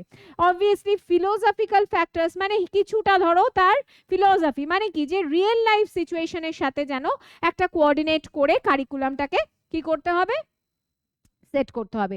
জেন্ডার ফ্যাক্টর ইজ ইম্পর্টেন্ট, যে সেই বায়াসনেসটা যেন কারিকুলাম স্টাডিজে না থাকে। যেরকম আমরা দেখি না যে অনেক ক্ষেত্রে বইতে লেখা থাকে হি হি হি দিয়ে মানে ছেলেদেরকে আইডেন্টিফাই করছে, not like that, he or she এইভাবে, মানে ছেলেকেও আইডেন্টিফাই করতে পারে, মেয়েকেও আইডেন্টিফাই করতে পারে, যে কোনো এক্সাম্পলের ক্ষেত্রে আমি বলছি। তো এগুলো একটু মাথায় রাখতে হবে, জেন্ডার বায়াস যেন না থাকে কারিকুলাম স্টাডিজের ক্ষেত্রে। সোসাইটাল ফ্যাক্টরস, অবভিয়াসলি সোসাইটিকে ঠিকভাবে, মানে যেটা ধরো ব্যাকওয়ার্ড যে সোসাইটির যারা বিলং করছে তাদেরকে সেইভাবে আইডেন্টিফাই না করা। Each and everybody they have all, they should get the equal opportunities, ঠিক আছে? সেইভাবে মানে যেন প্রত্যেকে সমান সুযোগ সুবিধা পায়, সেই রকম দিক থেকে যেন কারিকুলাম স্টাডিজটাকে সেইভাবে স্ট্রাকচার্ড ওয়েতে মেনটেন করতে হবে। সোসাইটাল ফ্যাক্টরস, ঠিক আছে? এরপরে হচ্ছে টেকনোলজিক্যাল ফ্যাক্টরস, অবভিয়াসলি যেটা আমরা একটু আগেই পড়ছিলাম, যে টেকনিক্যালি কতটা কি, যে টেকনিক্যালি কতটা আপ টু ডেট, কারিকুলাম স্টাডিজটা টেকনিক্যালি কতটা আপ টু ডেট সেটা আমাদের মাথায় রাখতে হবে। অবভিয়াসলি ইকোনমিক্যালি, যে ফিনান্সিয়ালি যেন গভর্নমেন্ট এমনভাবে কারিকুলাম স্টাডিজটাকে বা কারিকুলামটাকে এমনভাবে ডেভেলপ করবে যে সেটা যেন ফিনান্সিয়ালি সবার কাছে অ্যাফোর্ডেবল হয়, বা ফিনান্সিয়ালি সেটার যেন একটা কি থাকে, সিগনিফিকেন্স থাকে, ঠিক আছে? Educational factors, obviously educational factors বলতে যত রকমের বিভিন্ন রকমের এডুকেশনাল ফ্যাক্টরস, মানে সেটা কতটা একটা ইনস্টিটিউশনের জন্য, স্টুডেন্টদের জন্য, টিচারদের জন্য কতটা এফেক্টিভ সেইটা দেখা। সেখান থেকে স্টুডেন্ট, টিচার, এডুকেশনাল ইনস্টিটিউশন প্রত্যেকে ঠিকভাবে তাদের রিয়েল গোলটা অ্যাচিভ করতে পারছে কিনা, এই বিষয়গুলো কিন্তু একটু খেয়াল রাখা। তো এইগুলো হচ্ছে ফ্যাক্টরস, এগুলো পড়বে, অসুবিধা নেই। আচ্ছা, এরপরে দেখো, এসো আমরা একটা জিনিস দেখি, সেটা হচ্ছে ইম্পর্টেন্স অফ কারিকুলাম ডেভেলপমেন্ট। আচ্ছা, এই যে কারিকুলামটা, এটা আমরা পড়ছি কেন, এটার গুরুত্বটা কি, কারিকুলাম ডেভেলপ করার গুরুত্বটা কি, তাই তো? আচ্ছা, বলছে a well planned curriculum in the education industry sets the stage for teachers, okay, to guide, টিচারদের জন্য কেন সেট করছে, যাতে টিচাররা স্টুডেন্টদেরকে গাইড করতে পারে, অ্যাসিস্ট করতে পারে, এমপাওয়ার করতে পারে। এমপাওয়ার মানে তো তোমরা প্রত্যেকেই জানো নিশ্চয়ই, যে যাতে করে তারা নিজেদের জীবন, নিজেরা কিছু রোজগার বা কিছু আয় উপার্জনের পথ তৈরি করে দিতে পারে টিচার্সরা, টু এনহ্যান্স দেয়ার স্কিলস, তাদের স্কিল, তাদের যে দক্ষতা, কেউ টেকনিক্যালি দক্ষ হতে পারে, কেউ ভোকেশনালি দক্ষ হতে পারে, কেউ এডুকেশনালি দক্ষ হতে পারে, জাস্ট তাদের নিজেদের ওপর ডিপেন্ড করছে, ঠিক আছে? সেই স্কিলস গুলোকে কি করা, আরো বেশি এনহ্যান্স করা, বাড়ানো, ইমপ্রুভ করা, নলেজকে আরো বেশি ইমপ্রুভ করা, এবং ডেলিভার করা বেটার ওভারঅল পারফরমেন্স, এবং ওভারঅল পারফরমেন্সটা যাতে খুব ভালো হয় সেটার জন্য কি করা, সেটা ডেলিভার করা। তো এই বিষয়গুলো টিচারদেরকে মাথায় রাখতে হবে, যে কিভাবে গাইড করবে, কিভাবে অ্যাসিস্ট করবে, এমপাওয়ার করবে স্টুডেন্টদের, এই ব্যাপারগুলো কিন্তু মাথায় রেখে এগিয়ে যেতে হবে। It is not just about studies or a handful of subject. এটা কিন্তু কোনো স্টাডিজ বা হ্যান্ডফুল অফ সাবজেক্ট না, আমি যেটা বললাম এটা কোনো টেক্সট বুক না, প্রথম দিনই বলেছি, মানে প্রথমেই বলেছি ক্লাসে যে এটা কোনো টেক্সট বুক না, এটা একটা প্রসেস, এটা একটা স্ট্র্যাটেজি যে কিভাবে আমরা ওই যেটা বলছি যে কিভাবে টেক্সট বুকটাকে আমরা কি করব, সুন্দরভাবে স্ট্রাকচার্ড ম্যানারে স্টুডেন্ট এবং টিচারদের সামনে রিপ্রেজেন্ট করব, এবং সেই টেক্সট বুকটা পড়ে তাদের কতটা লাইফে অ্যাচিভমেন্ট হলো বা তাদের রিয়েল লাইফ এক্সপিরিয়েন্সের সাথে তারা কতটা সেটাকে কানেক্ট করতে পারছে, সেই বিষয়গুলো কিন্তু আমাদেরকে একটু মাথায় রাখতে হবে। ঠিক আছে, তো এইটাও বলছে, এইটা খুব ইম্পর্টেন্ট একটা ব্যাপার। তাহলে গুড কারিকুলাম কি করবে, আমাদের একটা গুড কারিকুলাম কি কি শেখাবে, teaches life skill, foster better student engagement, যাতে করে স্টুডেন্টরা আরো বেশি এঙ্গেজ হয় ক্লাসে, and enables more effective learning, এবং আমাদেরকে কি করবে, অনেক বেশি এফেক্টিভ লার্নিং এই প্রসিডিওরের মধ্যে ঢুকতে সাহায্য করবে। তো curriculum should be that type of be. আচ্ছা, এর পরেরটা দেখো, বলছে ইন টুডেজ ডিজিটাল ওয়ার্ল্ড, বর্তমান আমরা সবাই ডিজিটালি একে অপরের সাথে জড়িয়ে আছি, তাই তো? So curriculum is limited to gaining knowledge from text book. Okay, it can introduce the new learning methods and technology to classrooms. তাহলে ডিজিটাল ওয়ার্ল্ডে কি করছে curriculum, this can create a holistic classroom that makes education more inclusive. আমরা সবাই জানি inclusive মানে কি, যেখানে ভালো মন্দ সব রকমের স্টুডেন্ট, মানে মন্দ বলতে আমি বলতে চাইছি যে স্লো লার্নার্স হতে পারে, যারা অ্যাক্টিভ লার্নার্স হতে পারে, এরকম বিভিন্ন ধরনের, মন্দ বলতে তোমরা খারাপ স্টুডেন্ট ভেবো না, মানে আমি বলতে চাইছি কিছু স্টুডেন্ট থাকে দে আর স্লো লার্নার্স, কিছু স্টুডেন্ট থাকে দে আর অ্যাক্টিভ, কিছু স্টুডেন্ট থাকে দে আর এক্সট্রা অর্ডিনারি। তো এরকম সমস্ত স্টুডেন্টদের কি করতে হবে, কিছু স্টুডেন্ট থাকে দে আর মানে লার্নিং এর ক্ষেত্রে দে আর ইনক্যাপেবল, রাইটিং এর ক্ষেত্রে ইনক্যাপেবল, সো ঠিক আছে, it's fine, it's not a big deal for them. তো এই ধরনের বিভিন্ন রকমের ক্যাপাবিলিটি নিয়ে যারা সবাই নিয়ে যখন একটা ছাতার তলায় আসে, দ্যাট ইজ কল ইনক্লুসিভ। ঠিক আছে, ইনক্লুসিভ এডুকেশন। সো কারিকুলামটা এমন হতে হবে যে ক্লাসরুম শুড বি ইনক্লুসিভ, মানে কারিকুলামটা সেইভাবেই তৈরি হতে হবে যাতে করে ক্লাসরুমটাতে সমস্ত রকমের স্টুডেন্টকে নিয়ে টিচার্সরা কি করতে পারে, ক্লাস করতে পারে। আচ্ছা, be it marginalized students or specially able children, they can find a common ground to interact with mainstream. Mainstream মানে জানো আশা করি, mainstream মানে হচ্ছে যেটা যারা কি করছে, যারা একটা পার্টিকুলার তথাকথিত এডুকেশন পদ্ধতির মধ্যে আছে, ঠিক আছে, সেই স্টুডেন্টগুলোকে আমরা বলছি মেনস্ট্রিম স্টুডেন্ট। তার মানে যাদের কোনো রকম ইনক্যাপাবিলিটি বা কোনো রকম অসুবিধা নেই, আবারও বলছি খারাপ স্টুডেন্ট না। আর এক্ষেত্রে যেটা বলছি স্পেশালি এবল চিলড্রেন বা মার্জিনালাইজ চিলড্রেন, তার মানে স্পেশালি এবল মানে তার হয়তো পড়তে অসুবিধা হতে পারে, কেউ বি কে ডি পড়ে, ডি কে বি পড়ে, আমরা প্রত্যেকে তারে জামিন পার সিনেমাটা দেখেছি, রাইট? তো এইরকম কিছু প্রবলেম, তার মানে কি তাদের লার্নিং ডিসেবিলিটি আছে, তাই তো? কারোর রাইটিং ডিসেবিলিটি থাকতে পারে, কারোর দেখতে মানে ধরো আইসাইটে প্রবলেম থাকতে পারে, তাদের কিছু একটা ডিস্টেন্স অবধি সে দেখতে পায়, তারপর সে দেখতে পাচ্ছে না, তার মানে যে সে ক্যাপাবল নয়, not like that, they are specially abled children. Okay, তো তাদের কিছু স্পেশাল কেয়ার দরকার, কিন্তু স্পেশাল কেয়ারটা সেই মেনস্ট্রিম প্রসেসের মধ্যে, মানে সেই ইনক্লুসিভ সিস্টেমের মধ্যে, মানে ইনক্লুসিভ টিচার্স বা ইনক্লুসিভ ক্লাসরুমে যে টিচার্সরা থাকেন তাদের সেইভাবেই পড়ানো সিস্টেমটা বা এই কারিকুলাম সিস্টেমটা সেই রকমই হবে যাতে তারাও বা যারা স্পেশালি এবল বা যারা মার্জিনালাইজ বা ব্যাকওয়ার্ড এরিয়া থেকে আসছে তারাও যাতে কি হতে পারে, বেনিফিটেড হতে পারে। তার মানে সবাইকে একসাথে একটা ছাতার তলায় নিয়ে আসা, যারা নর্মাল মানে যারা ধরো ক্যাপাবল, সব যারা ধরো স্পেশালি এবল নয়, যারা স্পেশালি এবল, যারা মার্জিনালাইজ স্টুডেন্ট, এরা সবাই মিলে যখন একটা ক্লাসরুমে পড়বে এবং without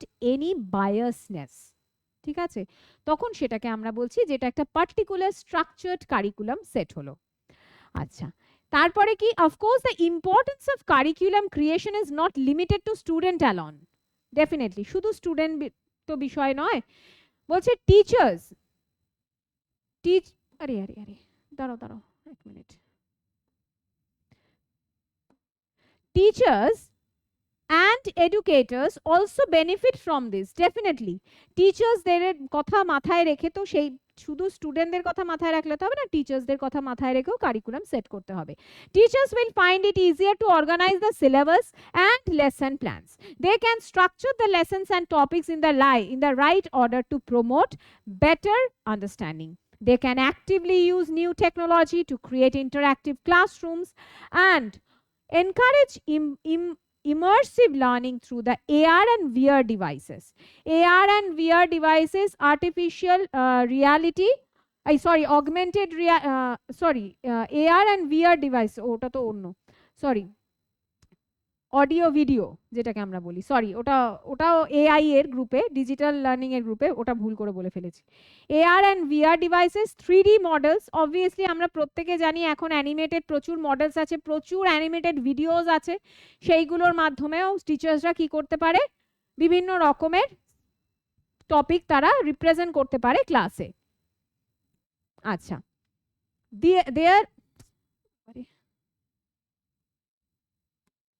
there will be more time for teachers and students to interact with each other within and outside the classroom. It leads to greater interpersonal relationship and fine tune social skills in students. Definitely টিচাররা এখন কিন্তু আর ওই বই ধরে ধরে পড়াশোনা করায় না, সেই যুগ চলে গেছে। এখন বিভিন্ন রকমের 3D মডেলস, বিভিন্ন রকমের আর্টিফিশিয়াল, বিভিন্ন রকমের ইন্টেলিজেন্সি ইউজ করে বিভিন্ন রকমের ভিডিওস, বিভিন্ন রকমের টুলস, বিভিন্ন রকমের গেমস, অ্যাপসের মাধ্যমে টিচার্সরা এখন পড়ান। এখন ওই বই হাতে নিয়ে আগেকার দিনের মতো ট্র্যাডিশনাল যে মেথড এডুকেশন সিস্টেমে সেটা চলে গেছে। এখন সবাই, বেশিরভাগ টিচার্সরা প্রজেক্টর থাকে ক্লাসে, সেইভাবে স্মার্ট বোর্ডে বিভিন্ন রকমের ভিডিও চালিয়ে, ধরো যে টপিকটা পড়াচ্ছেন সেইটার ওপর বিভিন্ন রকম ভিডিও চালিয়ে তারা কি করছেন, স্টুডেন্টদেরকে অনেক বেশি এনকারেজ করছে, অনেক বেশি মোটিভেট করছেন, এবং student engagement in the classroom অনেক বেশি বেড়ে গেছে।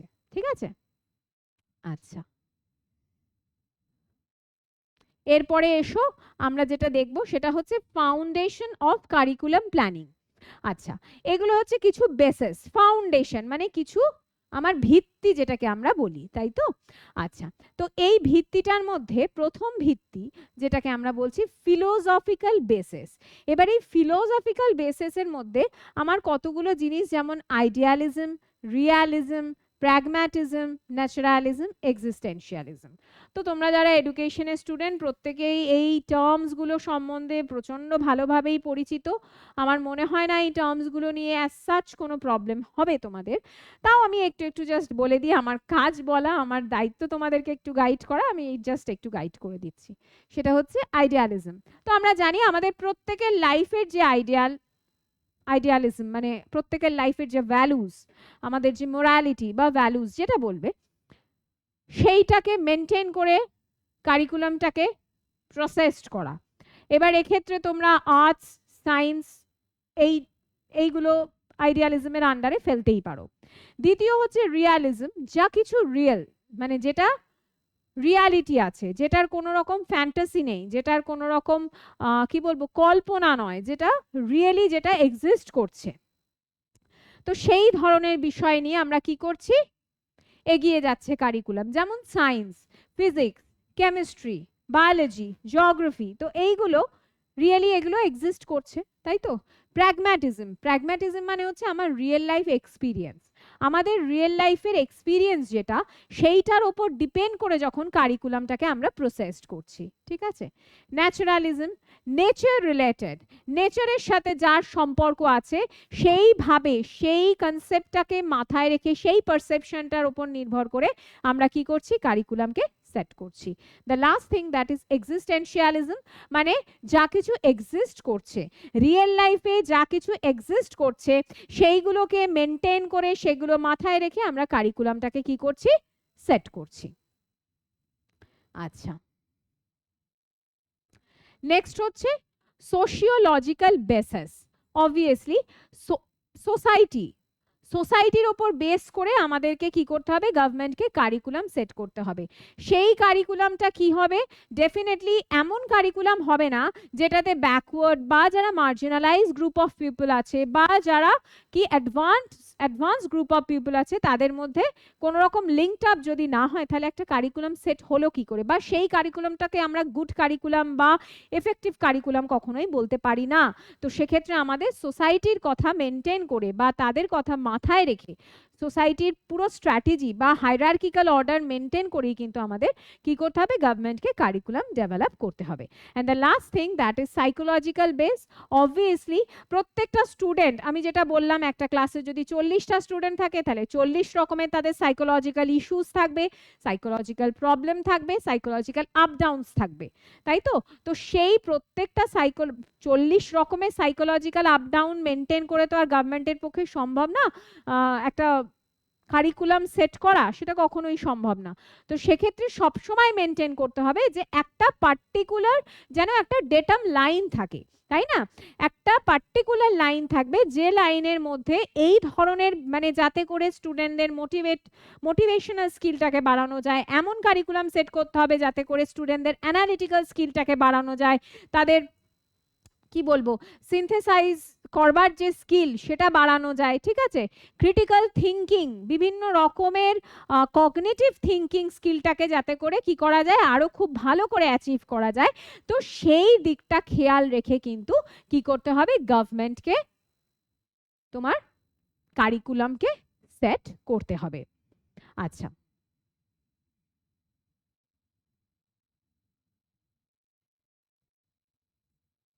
আচ্ছা, আমি আজকে আমার টপিক যেটা ছিল কারিকুলাম স্টাডিজ, তো সেটা এখানেই শেষ হচ্ছে। আমি নেক্সট দিন যেটা তোমাদের পড়াবো সেটা হচ্ছে কারিকুলাম স্টাডিজের পরে আমি তো তোমাদের বেসিসগুলোও পড়িয়ে দিলাম আজকে, ফাউন্ডেশন যেটাকে আমরা বলে থাকি। তো আমাদের বেঞ্চমার্কটা আমরা স্টার্ট করব, তার আগে হয়তো একটা দুটো টপিক আছে, সেই বেঞ্চমার্কটা দিয়ে আমরা নেক্সট মানে এইটার যে বিষয়টা মানে এইটার যে ফার্স্ট মানে ইউনিট 5 এর পার্ট এ, তাই তো? এটা ইউনিট 5 এর পার্ট এ চলছে, কি বললাম বোঝা গেছে? তো কালকে আমি এর পরের দিনকে আমি এই পার্ট এটা কমপ্লিট করে দেবো, তাহলে পার্ট এটা ইউনিট 5 এর পার্ট এটা কিন্তু আমাদের কমপ্লিট হয়ে যাবে, ঠিক আছে? তাহলে আজকে তোমাদের সাথে আমার এখানেই ক্লাস শেষ করছি। যদি তোমাদের কোনো রকম ইস্যুস থাকে ক্লাস রিলেটেড, তো ডেফিনেটলি তোমরা আমাদেরকে জানাবে চ্যাট বক্সে, কমেন্ট বক্সে, তো আমরা চেষ্টা করব নিশ্চয়ই সেটা রিজলভ করবার। Thank you.